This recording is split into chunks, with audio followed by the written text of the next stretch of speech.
Voilà.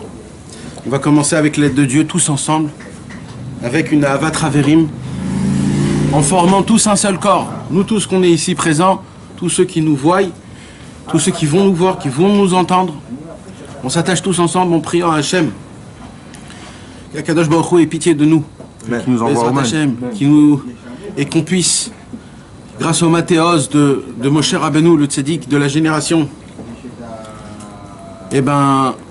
qu'on puisse puiser Bezrat Hashem des paroles du Otsar Matnat Rinam qui se trouve dans le Lev Haelyon, qu'on puisse Bezrat Hashem entendre la voix et la parole de Rabbeinu Akadosh, que c'est lui qui doit nous parler, Bezrat Hashem, et qu'Akadosh Baruch Hu ait pitié de nous, qu'on puisse atteindre ce qu'on doit atteindre avec l'aide de Dieu. Je vais vous dire pourquoi.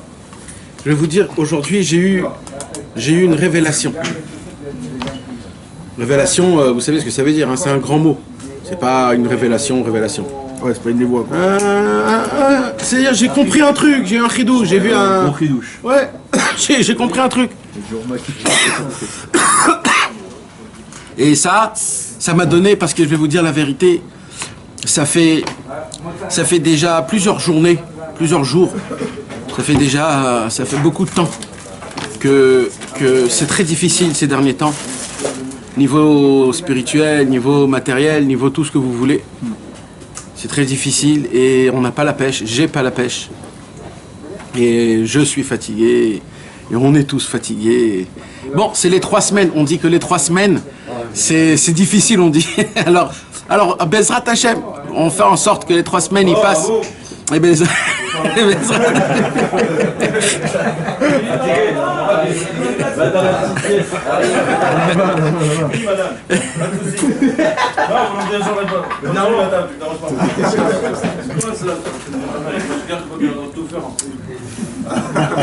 On comprend les noms religieux. Alors, les Kitsour. Et j'ai essayé beaucoup de me renforcer. J'ai essayé de vivre un tout petit peu les paroles de Rabbeinu, et là j'ai compris combien il y a une différence énorme entre lire, comprendre, étudier et appliquer. Tu peux tu peux être dans le sujet à 1 milliard de %, tu peux découvrir des choses exceptionnelles, tu peux comprendre les paroles que Rabbeinu il dit que le désespoir n'existe pas. Tu peux vivre le fait que Rabbeinu il dit tout ce monde c'est un pont qui est très étroit et l'essentiel c'est de ne pas avoir peur. Tu as beau découvrir, dévoiler des paroles énormes, mais de là à appliquer, c'est énormément dur. C'est vraiment dur. Et il y a des moments où tu te dis, mais alors quoi? On nous roule, on nous a roulé. Parce que c'est beau, tu peux lire, tu peux dire, tu peux tout faire, tu peux tout dire, tu peux des heures et des journées, des semaines et des mois. Tu peux vivre. Ça te parle grave. Vous m'avez pas compris. Moi, je vous parle du concept, par exemple. Le concept, par exemple, le désespoir n'existe pas. C'est l'application. D'accord? Le concept, le désespoir n'existe pas. C'est un concept, par exemple, où tu peux l'entendre et tu te dis dans la tête, ok, le désespoir n'existe pas. Bon, un grand tzaddik l'a dit, apparemment ça doit être émet, c'est vérité. Mais au moment où la personne, elle commence à un petit peu à rentrer dans les problèmes, et qu'elle voit que ça existe, alors là, il se pose des questions, il se dit, ça veut dire quoi, alors le désespoir n'existe pas? Alors il se dit peut-être, non, attends, attends, alors là il se dit quoi? Il se dit, apparemment je comprends pas ce que ça veut dire. Il faut que j'ai de la émouna dans celui qui l'a dit. C'est qui l'a dit? C'est Rabbi Nachman. Rabbi Nachman a dit le désespoir n'existe pas. Apparemment, si Rabbi Nachman il dit le désespoir n'existe pas, c'est que lui, il connaît une sagesse, que grâce à cette sagesse, le désespoir n'existe pas. Alors moi, maintenant, mon travail, c'est quoi? C'est d'aller chercher cette sagesse. Et c'est ça le parcours d'une vie d'un homme. C'est au moment où il capte qu'il a besoin, ma mâche, de cette parole, pas parce que Rabbeinu il a dit, parce que j'ai besoin de cette parole bémette. Sinon, je peux pas vivre. C'est pas un sticker où il y a écrit le désespoir n'existe pas. C'est toute ma vie maintenant, il faut que je comprenne. Et là, il y a un homme qui commence à sa vie à comprendre. Et Hachem lui ouvre plein de fenêtres. Ça veut dire quoi, le désespoir n'existe pas? Jusqu'à que quoi? Que tellement il a découvert des choses, que lui, il est certain à 1 milliard de % qu'il n'y aura plus jamais rien du tout qui va le faire tomber, qui va l'emmener dans le désespoir. Et un beau jour, il y a un désespoir qui vient. C'est pas une patate, mon frère. Une patate, tu les as déjà reçues. C'est pas des uppercuts. C'était monté dans le ring, tu sais même pas ce qui s'est passé. T'as reçu un coup, t'es KO. En ambulance, t'as même pas vu l'adversaire. Tu sais même pas c'est qui l'adversaire. Tu te dis, mais c'est qui ce mec? Comment, j'ai même pas vu, j'ai rien vu. Je suis rentré, je suis tombé, je me suis étalé. Qu'est-ce qui s'est passé? Racontez-moi, je me rappelle même plus de ce qui s'est passé. Maintenant, le pire de tout ça, c'est quand tu tombes par terre et que t'es KO, tu restes à l'hôpital beaucoup de temps. Et là, à l'hôpital, tu dis, mais attends, tous les entraînements que j'ai fait, tout ce que le coach il m'a dit, le coach m'a fait montrer, je suis plus balèze que lui, je suis plus fort que lui, je suis plus gros que lui, j'ai plus d'ancienneté de lui, j'ai plus de ceinture que lui. Mais comment il m'a mis au KO à la première seconde? Le match n'a même pas commencé. Comment c'est possible? C'est là où tu te poses des questions qui sont énormes. Et c'est très difficile de... C'est très difficile de gérer ça. Parce que tu sais pas c'est où qu'il faut faire. Où est la pédale pour appuyer sur cette pédale pour qu'on puisse sortir de ce morid de Katnout, de ces nuages pourris qui te... Ouais, je sais, t'es obligé. Là, parce qu'il y a des trucs spéciaux. Ouais, mais c'est exactement ça. Quand tu te dis, j'ai des bouchottes, et là tu te dis, mais c'est en train de me tuer, ça. Des bouchottes, c'est quoi? Des hontes. Parce qu'hier, on a étudié dans l'Écoutez-moi Aran, que quand un homme, il a des pensées comme ça, en fait, c'est pas des mauvaises pensées. En fait, c'est des hontes qu'Hachem, il t'envoie pour que tu fasses tchouva. En fait, c'est des cadeaux. Des pensées de pourquoi je suis comme ça, et j'arrive pas à avancer, pourquoi, et je suis un naze. Alors, Rabbeinu, il nous apprend un chidouche qu'en vérité, c'est pas des mauvaises pensées. En fait, c'est des kelim, c'est des ustensiles, c'est des hontes. Toi, tu dois recevoir, baisser la tête et dire pardon Hachem. Mais moi, alors c'est ça ce qui se passe. Alors, combien on t'envoie des hontes? Mais c'est tout le temps des hontes. Mais c'est tout le temps, on veut te faire des hontes. Mais oh, y a pas un moment où on te donne un petit bisou, on t'embrasse, on te dit, hey, ça va mon fils? Ça va, je suis avec toi, hein, tu sais que je suis avec toi dans la Vodat Hashem. Quand tu tombes, je suis avec toi, quand tu montes, je suis avec toi, quand tu t'arrêtes, je suis avec toi. C'est quand qu'on me dit ça? Quoi, tout le temps on va me faire des Baki Beratzo, Baki Beshop? Apparemment oui, mais ça veut dire, il n'y a pas un moment où je sais pas. Non, en plus l'étude dernièrement, elle était sur ça. Ouais, ça c'est sûr. Donc c'est testé là-dedans. C'est certain. C'est ça, ouais. C'est certain. Les derniers mois, c'était profond. Non mais c'est ça, mais mon problème c'est quoi? C'est que quand tu arrives dans la situation, t'arrives pas à appliquer. Et là tu te retrouves quoi? La première fois, mais après au fur et à mesure, faut que ça fait un... Attends Nissim. Quand tu combats un combat, d'accord? Quand le mauvais Anan, j'appelle ça le mauvais Anan, un nuage. Il y a le nuage gris, vous savez, le nuage avant la tempête, le nuage qu'on voit rien, la brume. Ça s'appelle la brume. Quand la brume, elle commence à venir dans ta tête et que tu vis dans la brume, il y a un moment où tu combats. Parce qu'on n'est pas des nazes quand même. On est des élèves de Rabbeinu. On se fait pas balayer avec une première balayette. Alors la brume, elle vient, elle rentre dans toi, elle te pénètre, elle te tue. Et toi, t'es là, tu vois rien. Et là, tu combats. Maintenant, comment tu combats? T'essayes de te rappeler les paroles de Rabbeinu. Rabbeinu, il a dit, mon cher Rabbeinu, il est rentré dans la brume, et c'est là-bas où il a rentré la Torah. Rabbeinu Akadosh, il a dit, c'est moi qui marche devant vous, c'est moi qui trace le chemin, t'inquiète. Rabbeinu, il a dit, désespoir n'existe pas, tout ça, ça n'existe pas. La brume, elle n'existe pas. Et Rabbeinu, il vient, et ta. Et maintenant, qu'est-ce qui se passe? Le Yetzirah, il est très malin. Le Yetzirah, il fait comme ça, et t'oublie. Il t'oublie. Maintenant, t'oublies, ça veut dire quoi? Ça veut dire que t'es sorti de la Harsab, et au moment où t'es sorti de la Harsab, alors il y a ta vie, il y a le travail, il y a ta femme, il y a les enfants, au moment où tu reviens à ta place, papa, la brume, elle revient, et t'es éclaté, tu dis, mais attends, je croyais que t'étais parti, toi, comment t'es revenu? En fait, elle te dit, mais je suis jamais parti, je suis en toi, mon frère, et je vais jamais te laisser, je vais te dévorer. Je vais te prendre jusqu'à le dernier souffle, je vais t'avaler, je vais te tuer, je vais te pourrir, jusqu'à que tu seras un grand Baltava, jusqu'à que tu vas te lever la nuit pour voir des séries. T'as pas voulu te lever la nuit pour Khatsa, tu vas te lever la nuit pour des séries. T'as pas voulu aller au mikvé, tu vas tremper dans la mer comme un pourri avec les autres, etc. Et que ça soit pas un bien. Et ainsi de suite, il va te faire montrer, il va te faire sortir les yeux. T'en pourras plus, tu vas dire c'est pas pourri, c'est pas possible. C'est pas possible, ce Inyan. Comment ça peut fonctionner un truc pareil? Et là, tu commences à reprendre les paroles de Rabbeinu, tu vas commencer à reprendre des autres choses, etc., etc. Et il y a un moment où Chas Veshalom, c'est le moment du concept où tu commences à baisser les bras. En fait, tu te dis, je commence à perdre la croyance en moi-même. J'ai plus l'ambition. Vous savez, la chose la plus grave, mes amis, c'est pas de baisser les bras, c'est de perdre l'ambition. Rabbeinu, il veut qu'on a l'ambition, pas à 100%, à 1 milliard de pourcents. Rabbeinu, il veut que dans notre volonté, dans notre Avodat Hashem, il veut que ça soit le plus élevé. On veut être les plus grands tzadikim. On veut prier les prières comme le Baal Shem Tov. On veut étudier la Torah comme Moshe Rabbeinu, comme Rabbi Akiva, comme Rabbi Shimon Bar Yochai. On veut l'extrême de tout. On veut pas dans l'ambition. Quand un homme, il perd cette ambition-là, il a tout perdu. Tout notre problème, c'est de garder l'ambition à tout le plus haut possible. Ça, personne doit baisser dans ça. Si un homme, son ambition, elle baisse, c'est très très très grave. C'est très très grave. Il faut tout arrêter. Il faut commencer à se dire, oh, qu'est-ce qui m'arrive là-haut? À l'époque, j'avais la Emouna, qu'il y a une possibilité de devenir des tzadikim, d'être comme Moshe Rabbeinu, d'être comme Rabbi Shimon Bar Yochai, Rabbi Elazar. Comment j'ai plus cette envie-là? Comment j'ai plus cette mimoute? Il faut tout arrêter, tout reprendre et tout se remettre depuis le début. Et de dire, allez, maintenant je fais comme un petit bébé. Je veux être un plus grand des tzadikim.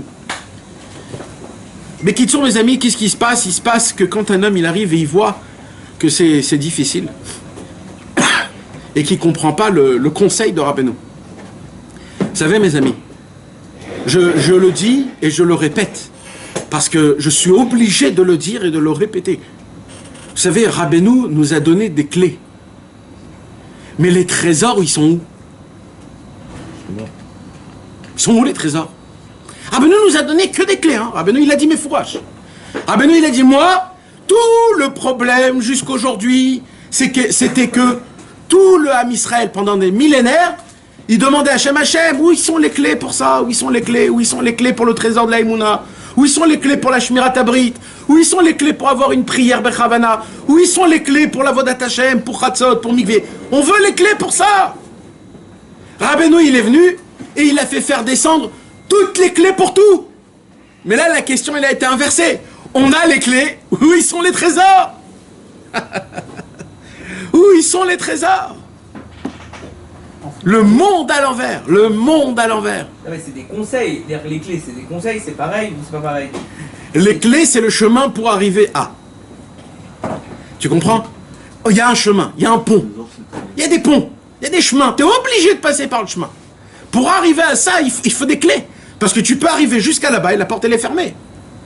Ah ben oui, il a fait descendre toutes les clés. Et le pire de tout, il a fait des compiles jusqu'à qu'il a fait des doubles de toutes les clés et il nous les a données à nous tous. À nous tous. Quand Rabbi Nathan il a donné le Likutei Tfilot, il a fait faire descendre toutes les clés possibles pour toutes sortes d'Avodat Hashem. Toutes les clés. Le Likutei Moharan, le Kitzur Likutei Moharan, le Likutei Etzot et ainsi de suite, et ainsi de suite. Maintenant la question c'est où est le trésor? Et vous voulez savoir c'est quoi la réponse? Où est le trésor? Eh bien je voudrais mes amis que vous ouvrez vos oreilles et vos cœurs. Parce que c'est vraiment important et c'est ça le message que je voulais vous dire avant qu'on commence le cours. Le message que moi je voulais vous dire ce soir, Bezrat Hashem, c'est que quand on veut créer un film, alors au début qu'est-ce qu'il y a? Il y a le grand, je sais pas comment dire en français, tous les grands, le producteur. Le producteur il vient et il paye quelqu'un pour avoir une idée du film. Et il y a un autre qui s'appelle un scénariste. Il vient, le scénario, et il dit voilà, l'histoire c'est ça. L'histoire elle est sympathique. Maintenant, on veut rajouter un peu plus de piment, on veut que ça soit un peu plus pimenté. Alors on appelle quelqu'un d'autre, je sais pas comment ça s'appelle, et cet homme-là, il va rajouter plus de mystère, plus de suspense, plus de problèmes, plus. Il va faire en sorte comme ça que ça soit le metteur en scène. Et après le metteur en scène, il y a qui? Les acteurs. Il y a les acteurs. Maintenant, nous on voit qui? Les acteurs. Que les acteurs. Mais en réalité, les acteurs, ils sont rien par rapport au film. C'est qui le film réellement? C'est le producteur, c'est le scénariste, c'est le metteur en scène.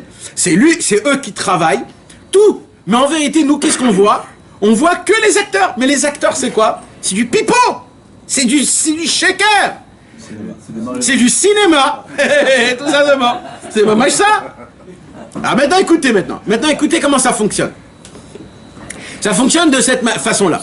Akadosh Baruch Hu a créé une vie, pas un film, une vie. Là, ce soir, mes amis, on va apprendre c'est quoi le sod, le secret des films qu'il y a aujourd'hui. Pourquoi il y a autant de films? Pourquoi le film, c'est une des barres qu'aujourd'hui tout le monde tombe dans ça. Tout le monde regarde des films. Comment c'est possible? Parce qu'il se cache un message énorme d'Hachem dans ça. C'est quoi? Il dit Rabbeinu Akadosh comme ça. Akadosh Baruch Hu a créé un très grand film. Tellement ce film il est grand qu'en fait c'est la vie, c'est la réalité. C'est un film. Maintenant, c'est le producteur Hachem. Hachem c'est le producteur. Il vient, il a écrit un scénario de 1 jusqu'à 6000. Et plus même. Il a écrit des scénarios de tous les 6000 ans. Ce film, c'est 6000 ans. Mais maintenant, ce film, pour qu'il soit réalisé, il prend du temps. Pourquoi? Parce que c'est comme ça. Les films, quand tu fais des films, tu réalises, tu découvres un peu plus, tu essayes de rajouter un truc, et tu rajoutes un autre truc, tu repasses, tu réessayes, tu revois, peut-être il faut mettre ça, etc. Akadosh Baruch Hu, il a créé son scénario. Que c'est quoi le scénario? C'est que dans le film lui-même, il y a tout le filmage. Ça veut dire le film en lui-même, il te fait montrer comment créer le film en question. Alors, au tout début du film, ils te font pas montrer le film directement comme il est. Ils te font montrer quoi? Depuis le commencement, comment le producteur, il a voulu créer le film. Et comment il appelle son copain le scénario. Et le scénario, il appelle le metteur en film. Et après, le metteur en film, il appelle des gens pour écouter la musique. Et en fait, tout ça, c'est filmé. Et au moment où tout est fait, là, le film commence. Et le film, il continue, en fait. Alors, je répète. Non, mais ça veut dire, c'est... Pourquoi tu dis ça? Attends. Ah, ok. Non, peut-être je... Ça, t'as compris ce que je viens de dire? Ouais. Le Inyan? Ok. Maintenant, c'est quoi l'histoire? Écoute bien.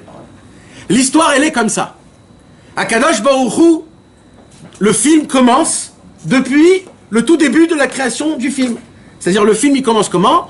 Au moment où le producteur, il se dit, il faut que je fasse un film. Et ça, c'est comme ça le commencement du film. C'est ça la Torah. Bereshit bara Elohim tashamayim ve'etaretz. Au commencement, Dieu créa le ciel et la terre. C'est-à-dire, le film commence de la manière de comment on veut créer la chose. Et mes amis, tout ce qui se passe dans la Torah, c'est le scénario depuis le début jusqu'à la fin. Ce scénario-là, il n'y en a pas d'autre. Tout est dedans. Il y a tout dans ce scénario-là. Mais, pourquoi est ce scénario? Parce que il va se passer la même chose de tout ce qui est écrit dans la Torah, mais dans notre vie à nous aujourd'hui. Et nous, qu'est-ce qu'on doit faire? On doit vivre par rapport à ce qui s'est passé dans la Torah, en regardant la Torah, ce qui s'est passé à l'époque, mais maintenant dans l'actualité. Vous comprenez ce que je suis en train de vous dire? Ça veut dire qu'en fait, on va recopier le scénario, mais réel, parce que maintenant, c'est le vrai film. Mais écoutez maintenant le plus beau que ça. La preuve de ce que je suis en train de vous dire, c'est quoi? C'est que, regardez, à l'époque, il n'y avait que Moshe Rabbeinu. On ne pouvait pas être des tzadikim à l'époque de Moshe Rabbeinu, vous savez? Pourquoi? Parce que la Torah n'était pas encore tout écrit. On ne connaissait pas plein de choses. Alors, qu'est-ce qu'il fallait pour qu'on puisse devenir des tzadikim? Il fallait que les générations, ils avancent, qu'il y a plein de tzadikim qui viennent parler de la Torah, et qu'ils ont fondé la Torah orale, qu'ils ont fondé tous les midrashim, ils ont fondé toute la Torah. Maintenant que toute la Torah a été dévoilée, toute la Torah orale, la Torah des sages, est-ce qu'on peut devenir des tzadikim? En vérité, pas encore. Pourquoi? On n'a pas encore de Shulchan Aruch. Il y a plein de choses encore qu'on n'a pas. Alors on ne peut pas devenir des tzadikim. Alors, le scénario, il est encore en plein milieu de se créer. Donc on n'est pas encore en actualité de film. Donc là, le film n'a pas encore commencé, le film réel. Là, on est en train de filmer encore que la construction du scénario. Alors maintenant, qu'est-ce qui se passe? Il y a le temple qui est détruit, il y a les tzadikim qui viennent, David Ameller, Rabbi Shimon Bar Yochai, Rabbi Akiva, et tous les tzadikim. Le Maharal de Prague, le Shla Kadosh, tous les tzadikim, ils viennent. Et eux, qu'est-ce qu'ils font, eux? Eux, ils viennent. Ils veulent pas, ils sont pas dans le film. Eux, ils savent qu'ils sont pas dans le film. Eux, ils disent, nous, on veut juste rajouter dans le scénario. on veut rajouter du suspense. On veut rajouter encore. Il rajoute du piment dans le film. Ça veut dire quoi? Chaque tzaddik, il rapporte une nouveauté dans le monde. Rabbi Shimon Bar Yochai, Rabbi Meir Balanès, tous les tzaddikim, le Shla, Rabbi, tous les grands, le Rosh, le Ran, le Rif, le Rashba, le Ritva, tous les grands tzaddikim de l'époque, le Rambam, tous les tzaddikim de la Kabbalah, Rabbi Avram, tous les grands tzaddikim. Tous eux, ils jouent pas dans le film, les gars. Ils jouent pas. Eux, ils rajoutent le scénario. C'est des scénaristes tous. Et les générations, ils avancent jusqu'à que le Harizal, il vient dans le monde. Et il dévoile quoi, le Harizal? Que en fait, le film, il doit se passer autrement. Tout le film, il change. Et là, il donne encore plus des fenêtres à ouvrir et encore plus, jusqu'à que le film, il commence à prendre de l'envergure. C'est plus un film, ça peut être des séries en entière. Ça se termine pas. Et plus les tzadikim, ils arrivent, plus tous, ils rajoutent le scénario. Mais il y a un moment où ça doit s'arrêter, bien sûr. Il y a un moment où Akadosh Baruch Hu, il dit, on arrive à la perfection. Et au moment où on arrive à la perfection, c'est là où le film commence. Commencer, c'est comme ça. Ça a commencé déjà. Le film n'est pas commencé. Alors, il y a des préventes des places là. C'est que des bandes annonces. C'est les avant-premières. celui qui veut aller dans ce film, je vends des cartes. Pour ça, il faut faire une Horat Keva. Journalia. Ouais, Chas Veshalom. Mais qui sont mes amis, qu'est-ce qui se passe? Il y a un moment dans l'histoire, sachez-le, il y a un moment dans l'histoire où le scénario a été terminé et où le moment où le film a commencé. C'est qui voit le film? En fait, ce film, il est que pour une seule personne. Hashem Yitbarach. Hashem Yitbarach. Tous les tzadikim, en fait, ils sont en train de préparer le film d'Hashem Yitbarach. Où Hashem Yitbarach s'assoit et il regarde comment les tzadikim, ils ont préparé la construction du monde d'une manière qui va arriver à la fin à sa réparation ultime, parfaite et complète. Comment on pourrait savoir c'est quand que le film a été sorti? Il y a des nouveautés. La tête de sortie. D'accord, mais non.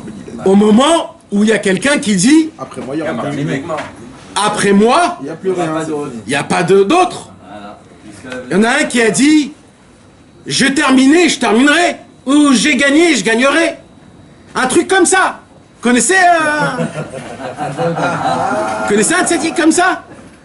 Où il a dit après moi il n'y aura plus de nouveauté. Ça veut dire quoi après moi il n'y aura plus de nouveauté? Encore une fois, c'est Rabbeinu qui monte ses muscles? Pas du tout. Il y a un message derrière. C'est quoi le message? C'est maintenant le film. Ça veut dire quoi? Qu'est-ce qu'il dit Rabbi Nachman? Il dit Rabbi Nachman, vous voulez savoir? Non, vous n'avez pas encore compris le point encore. C'est quoi le point essentiel? Parce que là on est en train de parler, les gens ils vont dire ouais ils sont devenus fous. Moi ma raison c'est d'arriver dans une avodat Hashem, dans une hitraskou dans l'avodat Hashem. C'est quoi la hitraskou dans l'avodat Hashem? C'est que Rabbeinu il vient et il dit vous voulez savoir ce que ça veut dire après moi il n'y aura plus personne? Ça veut dire que c'est le début du film, mais ça veut dire quoi? Ça veut dire que tout ce qui s'est passé jusqu'à maintenant, tous les tzadikim qu'il y a eu jusqu'à maintenant, toutes les histoires qu'il y a eu jusqu'à maintenant, tout, c'était pour nous. Tout ce qu'ils ont fait, c'était pour moi. Parce que c'est moi l'acteur du film. Et si on regarde quelqu'un, c'est qui qu'on regarde? C'est moi qu'on regarde. Je suis le tahlit de tout ce qui s'est passé à l'époque en fait.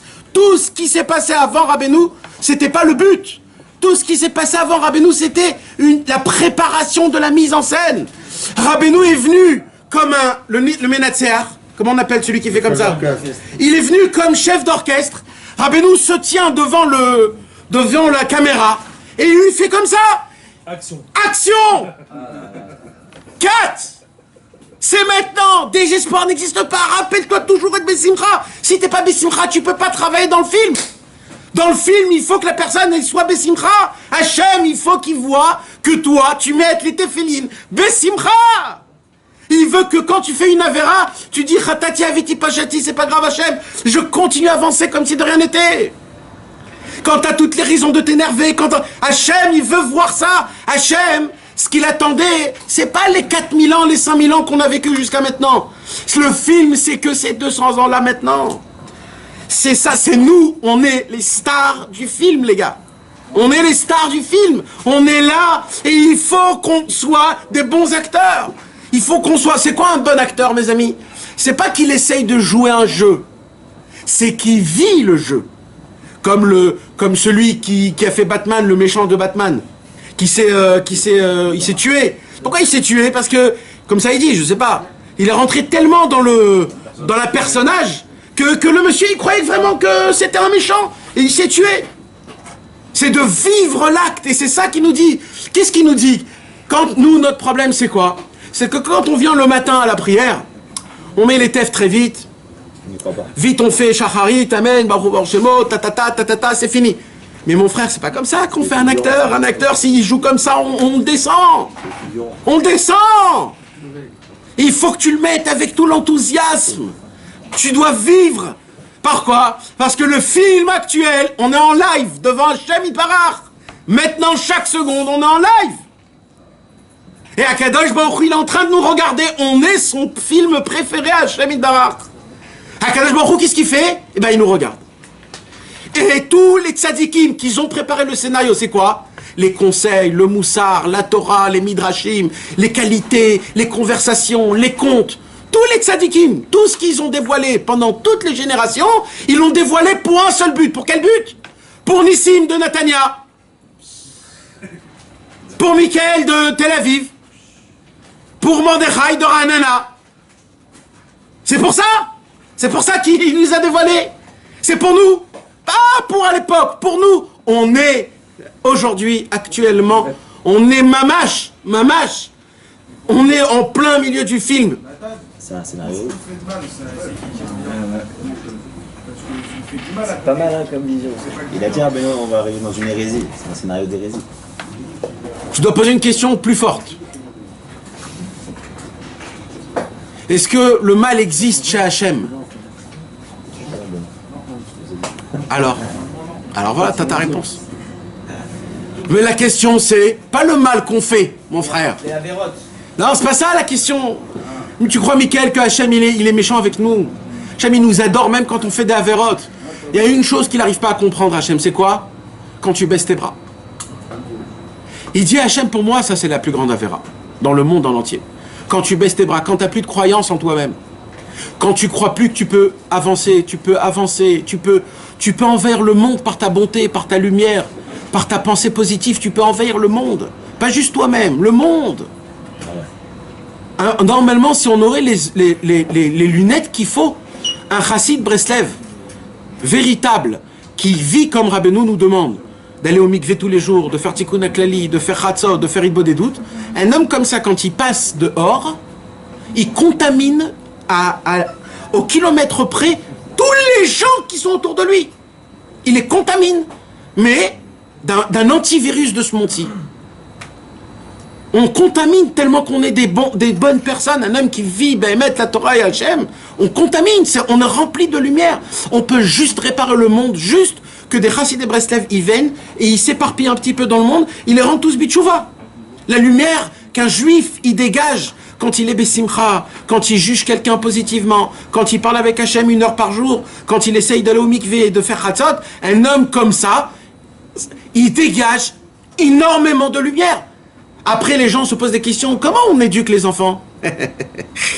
On n'éduque pas les enfants. Ça s'éduque pas les enfants. À l'époque, tu as éduqué les enfants. Aujourd'hui, c'est pas des enfants ce qu'on a. Aujourd'hui, c'est des bombes de lumière qu'on a. Ils sont tellement remplis de lumière qu'ils s'éclatent dans leur corps. Alors on croit qu'ils sont tous malades de hyperactive. Ils ont tous besoin de Ritalin. Mais ce qu'ils n'ont pas compris, c'est quoi? C'est des bombes de lumière. Ce que vous comprenez pas, on est les dernières Neshamot. Akadosh Baruch Hu, il fait rentrer les dernières Neshamot.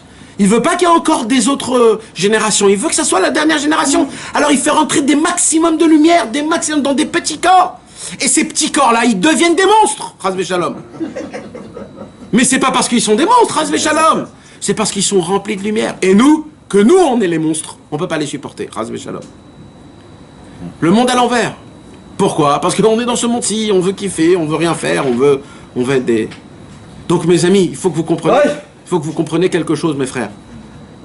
Le message essentiel que je voudrais vous parler ce soir, c'est ce message que c'est pas qu'il y avait des tzadikim et les tzadikim ils sont meilleurs que nous. Les amis, vous n'avez pas compris. S'il existe des tzadikim, c'est que nous. Parce que tout ce qu'ils ont fait à l'époque, eux, ils sont pas dans le film. Eux, ils ont créé le film. Mais les acteurs, c'est nous. C'est eux les plus importants. C'est eux les tzadikim. C'est eux les bras droits d'Hachem. Parce que c'est eux, tout ce que nous on est vivants aujourd'hui, c'est eux. C'est grâce à eux. Mais c'est qui les acteurs? C'est nous. Et l'essentiel, c'est qui? C'est l'acteur. Pourquoi? Parce que qui tu vois? L'acteur. Donc nous, mes amis, tout le but de tout ce qui a été écrit dans la Torah, de tous les tzadikim, de tout, le but, c'est quoi? C'est que nous. Il n'y a jamais rien eu avant.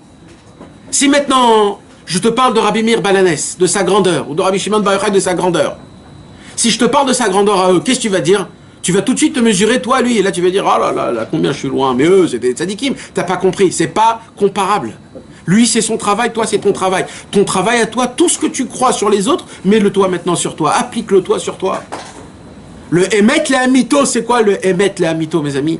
C'est que nous maintenant, tout ce qu'on a entendu sur les tzadikim, combien ils sont grands, combien on peut pas les atteindre, il y a une chose qu'il faut savoir, si on peut atteindre, c'est qu'aujourd'hui, et c'est que maintenant, et c'est que nous. Parce que eux, ils n'étaient pas dans le film, et nous, on est dans le film. Le film a commencé dès maintenant. C'est dès maintenant que ça commence. Ça fait 200 ans que le film, il continue chez Akadosh Baruch Hu. Vous savez que chez Akadosh Baruch Hu, 1000 ans, c'est un jour. Donc il faut faire le compte. Combien c'est un bon film? Un bon film, c'est 3 heures. Un vrai bon film. Il faut faire le compte. Combien c'est 3 heures d'Hachem? Et en fonction de ça, on peut savoir combien de temps le film, il est actuel. Et là, vous allez voir que c'est des années et des années. C'est maintenant. C'est maintenant que ça se passe. Ça se peut qu'on a la fin du film. Là, tout va changer maintenant, bientôt. Là, tout va se remettre à l'envers. D'un coup, on va se réveiller. On va devenir tous des tzadikim. On va voir que le bon partout. On va être bessimcha partout. Il n'y aura plus de Ta'avot Niouf. Il n'y aura plus rien. Là, on est à la fin. Là où ça éclate de partout. Tu vas dire, mais comment ça va se terminer? Ça peut pas se terminer mal. Jusqu'à qu'il y aura un jour un homme qui viendra et qui va dévoiler le chesed et le shalom d'Hashem Yitbarach. Et là, le monde en entier, il va faire. Mais c'est quoi cette chose? Comment Rabbi Nachman a pu avoir ces choses-là? Ce que je vous ai dit ce soir, mes amis, on va le prouver. On va le prouver, mes amis. Dans le Zohar HaKadosh, dans Rabbeinu Bechaye sur le Chumash, dans plusieurs livres. Des choses que c'est pas moi qui l'a dit, c'est le Zohar HaKadosh, c'est Rabbeinu Bechaye. On va dévoiler, on va dire des choses qui sont énormes ce soir, si on a le temps, Bezrat Hashem. La sikha du Sichot Haran de ce soir, la sikha numéro 181, c'est une sikha que pour la comprendre, il faut parler avant. Pour cela, mes amis, je voudrais étudier avec vous, Bezrat Hashem, dans le Chumash, dans le Shemot, Parashat Yitro, il y a là-bas l'histoire où Moshe Rabbeinu il monte pour recevoir la Torah. Et là-bas, il y a écrit que Moshe Rabbeinu il montait 40 jours et 40 nuits. Et là-bas, la Torah nous raconte Maïm lo achal, non, Lechem lo achal ou Maïm lo shata. Il a mangé ni du pain et il a pas bu d'eau. Il n'a pas mangé pendant 40 jours. 40 jours, Moshe Rabbeinu n'a pas mangé. Est-ce que c'est possible de ne pas manger 40 jours? Alors que comment la Torah elle nous écrit quelque chose qui n'est pas possible? Mais mes amis, c'est une vraie question que je vous pose, hein. Et c'est pas moi qui pose cette question, c'est les commentateurs de la Torah. Ça veut dire c'est pas stam, c'est pas une petite question, c'est une vraie question. Comment la Torah nous dit que Moshe Rabbeinu n'a pas mangé 40 jours et 40 nuits? C'est pas possible, Alpi Teva, d'après la nature, de pas manger 40 jours et 40 nuits, et ni de boire. Hein? Il avait la manne? Non. Non? Non, il y a écrit lo achal. Il a rien fait en... C'est pas tu achal la manne? Non, non. Donc non. Les commentateurs nous expliquent comme quoi Mamash, il était comme un ange. Il était plus aucun ange. Donc ça veut dire Mamash, c'était spirituel. Ça veut dire c'était Mamash, il était devenu spirituel. Kaviarol, le corps humain, normalement, tant que tu as un corps humain, tu es obligé de dépendre de ce monde. Akadosh Baruch Hu nous a créé de façon qu'on est fait de la terre. Et la terre, c'est quelque chose qui vit, qui pousse, qui meurt. Donc notre corps, il est obligé de boire, il est obligé de manger. Alors comment on fait alors? Comment la Torah, elle nous dit que Moshe Rabbeinu n'a pas mangé 40 jours et 40 nuits? Qu'est-ce que vous en pensez?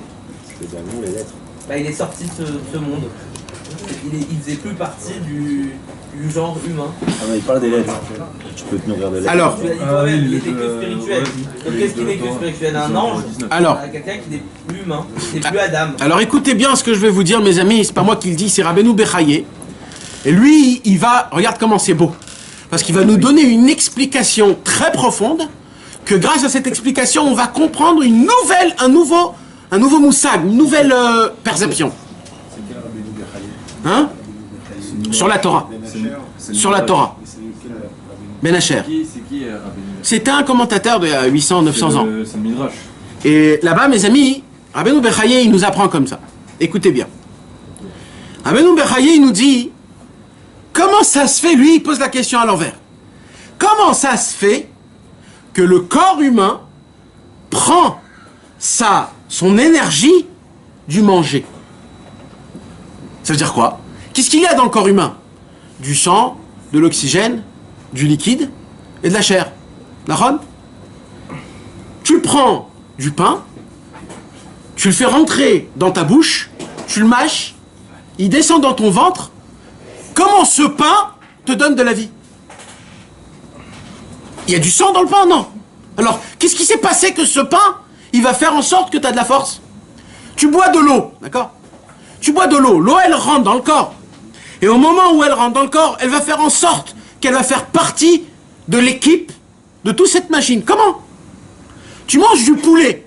Il y a du poulet dans ton corps? Il n'y a pas de poulet. Comment ça se fait que si je mange du poulet, ça va faire partie de mon corps et ça va me maintenir en vie? Comment? Lui, il pose la question à l'envers. Toi, tu me dis qu'il n'a pas mangé 40 jours et 40 nuits, on ne peut pas vivre. Moi, je te pose la question à l'envers. Comment le manger, il fait vivre? Il pose une question très logique, hein, il pose la question logique, de manière logique, je veux comprendre. Alors, Rabbeinu Bechaye, il dit, logiquement, on ne peut pas l'expliquer. Logiquement. Il dit, mais par contre, par rapport à la sagesse, il y a une explication un peu plus élevée. Il dit quoi? Il dit comme ça. Écoutez comment on va descendre dans le profond, du profond, du profond, du profond. Quand tu manges une pastèque, j'espère que on pourra étudier cette sira en une seule fois parce qu'il y a beaucoup de choses à expliquer. Une pastèque, mes amis. Quand tu manges une pastèque, c'est quoi une pastèque? D'abord, c'est rond. Oui. C'est rond. C'est un peu gros. Ça pèse lourd. Extérieurement, c'est vert. Dedans, il y a une couche de vert, de blanc et de rouge. Le rouge, comme par hasard, il est sucré. Le blanc, il n'est pas sucré. Et il y a des pépins. La ronde, c'est ça une pastèque? Dans la pastèque, il y a 90% d'eau. Et le reste, c'est de la matière. Quand je vais prendre une pastèque et je vais la manger, le goût de la pastèque, elle ne va exister nulle part que dans les pastèques. D'accord ou pas? La différence sera juste au niveau du sucre qu'il y a, plus ou moins. Mais le goût, il restera toujours le même. Qui est-ce qui a fait ça? Qui est-ce qui a dessiné ça? C'est qui l'a fait, cette chose-là?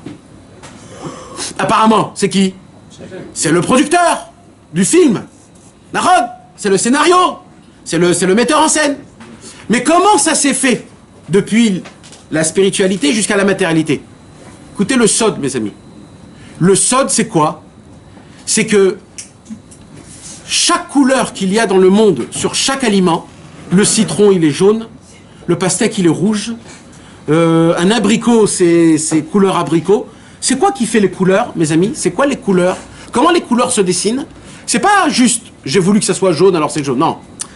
Dans chaque fruit, légume ou arbre, tout ce qu'il y a dans le monde, les couleurs sont en fonction des lettres qui constituent la chose.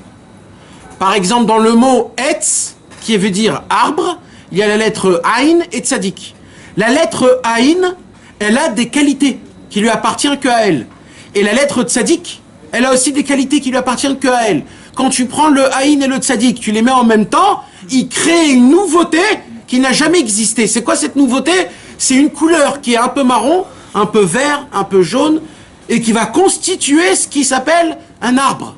Dans le mot etz, il y a dedans les racines, les fruits, toutes les sortes d'arbres qui puissent exister, tous les noms, tout est institué dans les qualités de la lettre aïn et tzadik.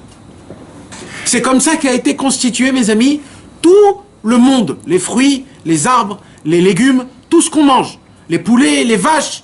Dans le mot para, vache, il y a la constitution de tout ce qu'il y a dans une vache. Le lait, sa chair, sa grandeur, ses poils, ses couleurs, ses qualités, ce qu'elle fait, tout est rentré dans le lettre Peresh E.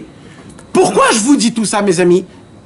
Parce que dans le ciel, les lettres, c'est les choses elles-mêmes. Dans ce monde-ci, c'est un dérivé. Le dérivé, c'est la vache. Mais dans le ciel, les lettres en elles-mêmes, ils sont la chose. Et c'est quoi la chose qu'il y a dans les lettres? Qu'est-ce qu'il y a dans les lettres qui font que dans ce monde-ci, ça crée de la matière? Il dit Rabbi Nachman, une sagesse cachée énorme. C'est quoi cette sagesse cachée? C'est comme un computer, c'est comme une donnée mathématique qui est énorme, mais dans une toute petite puce. Dans cette puce, comment elle s'appelle cette puce? Il y a une puce qui s'appelle Aleph, il y a une puce qui s'appelle Bet, et c'est un condensé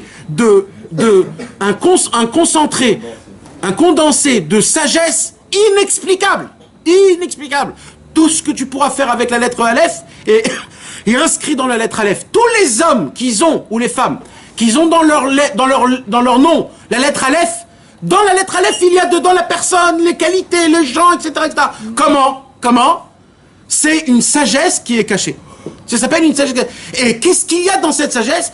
Alors, il dit Rabbeinu, dans le mot Ochel, qui veut dire aliment, il y a dedans une sagesse qui est cachée, qui donne la vitalité. Ça donne la vie. C'est pour cela, c'est pas parce que tu manges du poulet que c'est bon pour toi, pour ta santé. C'est faux! Chas v'shalom de dire que le poulet il est bon pour la santé, ou que les carottes c'est bon pour les yeux, ou que si tu manges du jus d'orange tu vas grandir, ou si tu manges 2 œufs le matin tu seras intelligent. C'est des bêtises tout ça. C'est quoi qui te rend intelligent? C'est quoi qui te donne la santé? C'est les lettres qu'il y a dedans, des concentrés de lettres, des lettres, il y a une sagesse dedans, que quand un homme il mange, en fait, c'est pas l'eau qui devient du sang et l'oxygène. C'est pas le poulet que les intestins, ils décomposent jusqu'à que ça devienne du corps. Chas v'shalom de dire ça. Alors, c'est quoi qu'il faut dire? Quand un homme, il mange le poulet, il mange les lettres Of, Aïn, Vav et P. Et quand il mange ça, quand ça rentre dans le corps humain, c'est quoi qui maintient? Le foie, le lave-lave, les poumons. C'est pas le foie et les poumons, etc. C'est, comme on dit le mot dans le foie, kaved, c'est en fait tout, c'est des compilations, des combinaisons de lettres qui s'attachent l'une avec l'autre et que grâce à ça, la vie humaine est constituée. Maintenant, venez, on monte. Si c'est ça, mes amis, Rabbeinu Bechaye nous dévoile un secret énorme. Qu'est-ce qu'il dit, Rabbeinu Bechaye?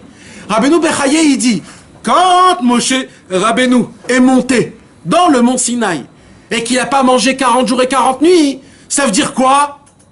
Béhémet, il n'a pas mangé 40 jours et 40 nuits du pain et de l'eau. Alors comment il a vécu? Exactement. Il a puisé du manger la vitalité, et il a juste mangé la vitalité du manger, et c'est comme ça qu'il a vécu. Comment? Il s'est attaché à la sagesse de la Torah, parce que c'était au moment où Hachem lui apprenait la Torah, et au moment où il s'attachait à la sagesse de la Torah, avec la sagesse de la Torah, il buvait et il mangeait la sagesse de la Torah. Donc il n'avait pas besoin de manger et de boire. C'est pareil avec Rabbeinu. Est-ce que vous avez compris ce que je suis en train de vous dire, les gars? C'est un chidouche qui est énorme. C'est Rabbeinu Bechaye qui dit ça dans le pshat de la Torah. Nous, c'est pas un chidouche que quelqu'un dit lointain. C'est un chidouche, d'après le Rabbeinu Bechaye, c'est le pshat. Le pshat, c'est quoi? C'est que le manger de manger du manger, c'est très horrible. C'est très horrible. La preuve, c'est quoi? Regarde ce que tu fais dans les toilettes. Ah, comment ça pue, comment t'es horrible. Regarde comment t'es. C'est de ça qui sort du manger. Nous, on doit arriver à un niveau de manger quoi? De manger les lettres de la Torah. La sagesse qui se cache dans les lettres, des condensés de vitalité. Maintenant, qu'est-ce qui se passe dans les lettres? Simcha. Alors là, qu'est-ce qui se passe dans les lettres Emouna? Alors là, laissez tomber. N'ayez même pas cherché. Parce que moi, ce que je vous parle dans quoi? Dans des aliments. C'est ça, c'est des aliments qui te donnent de la vitalité. Mais ce que c'est la Emouna? Qu'est-ce qu'il y a dans les lettres Tefila? Mes amis, le Noam Elimelech, il dit, quand un homme, il a rien à faire, vous savez qu'est-ce qu'il fait? Il doit se mettre en face de ses yeux les lettres, le Otziot HaKodesh, les lettres saints. Mais pas stab des lettres. Il dit des lettres qui te parlent. Si par exemple, toi, tu veux maintenant te rapprocher de la Shmirat HaBrit, tu veux garder ton Brit, tu veux être un homme pur, mets en face de tes yeux les lettres Brit. Et tu le regardes tout le temps dans ton cerveau. Brit Kodesh. Il dit, le Noam Elimelech, ces lettres, ils vont dégager une puissance de lumière, une énergie à un truc infrableu, là, comment ça s'appelle, là, l'infrarouge. Non, aujourd'hui, il y a une nouvelle arme, aujourd'hui. Les Américains, ils ont créé une nouvelle arme. C'est une arme où ils t'envoient un laser ou un truc radioactif, où ça anéantit tout le monde. Je sais pas ce que c'est, mais Kitsour, ça, c'est un truc comme ça. Les lettres de la Torah, ça t'envoie une puissance de lumière. Bam, une émouna, c'est une puissance d'émouna. Et c'est pour ça que c'est tellement important de Shiviti Hashem les Negditami, de toujours avoir le nom Yud Kevavke. D'accord. Alors maintenant je reviens, mes amis. Attends, il y a des aliments qui sont mieux alors ou pas que, comme je m'avais dit, le chèvre. Ouais. Parce que les lettres, elles sont spéciales. Exactement, parce qu'ils sont plus attachés à l'être humain que l'autre. Hein? Il explique tout. Maintenant, mes amis, venez, on avance, parce que là c'est l'intro de l'intro, c'est dommage. On n'a pas le temps. Mais c'est la nocturne ce soir. Hein?